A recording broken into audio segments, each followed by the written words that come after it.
গছৰ তলত প্ৰকৃতিৰ মাজত বিহু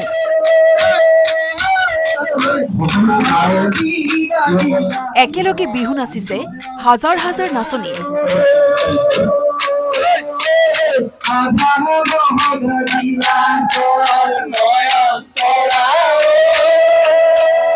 নাচনীৰ ৰূপত অভিনেত্ৰীও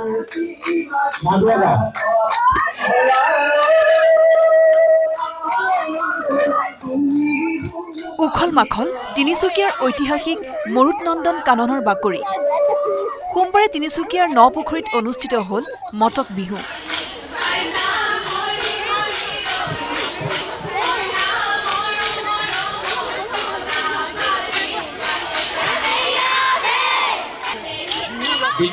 এইবাৰ দশমবাৰৰ বাবে অনুষ্ঠিত মটক বিহুত ৭ সহস্ৰাধিক নাচনীয়ে গছতলৰ বিহু প্ৰদৰ্শন কৰিলে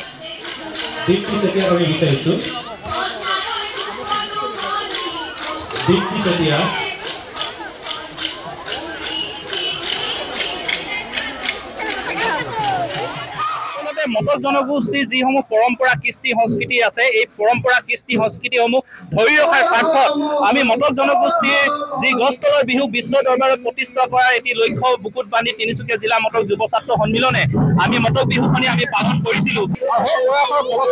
প্ৰথম হিচাপে আজি 10 বছৰ হ'ল আৰু আজি এই গছতলৰ বিহু আজি পৰম্পৰা আজি চলি আছে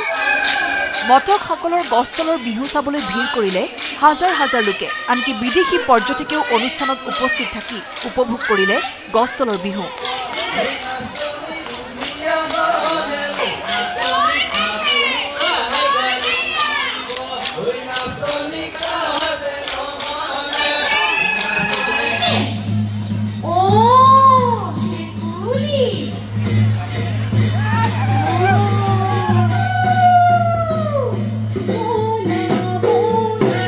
আনহাতে ঢোল পেপা মাদলৰ শব্দত ৰজনজনাই উঠিল ডিমৰীয়া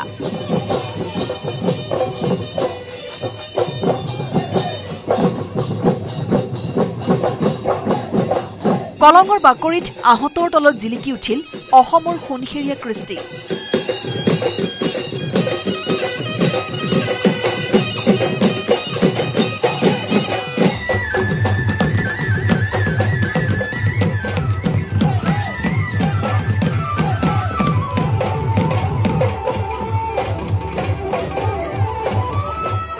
ৰঙালীৰ মাদকতা উভতাই অনাৰ প্ৰয়াস কৰি ডিমৰীয়াৰ মালয়বাৰীবাসীয়ে কলঙৰ পাৰৰ নান্দনিক পৰিৱেশত উদযাপন কৰিলে মুকলি বিহু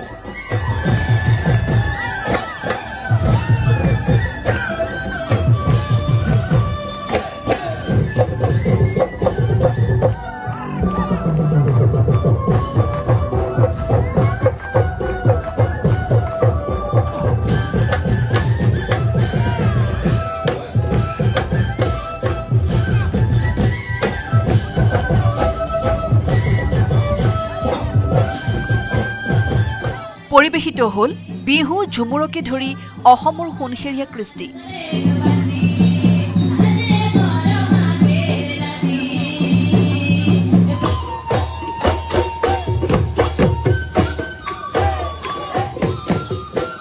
তিনিচুকীয়াৰ পৰা উপাসনা বৰুৱা গোস্বামী আৰু যোৰাবাটৰ পৰা মৌচম বৈশ্যৰ report news 18 Assam north east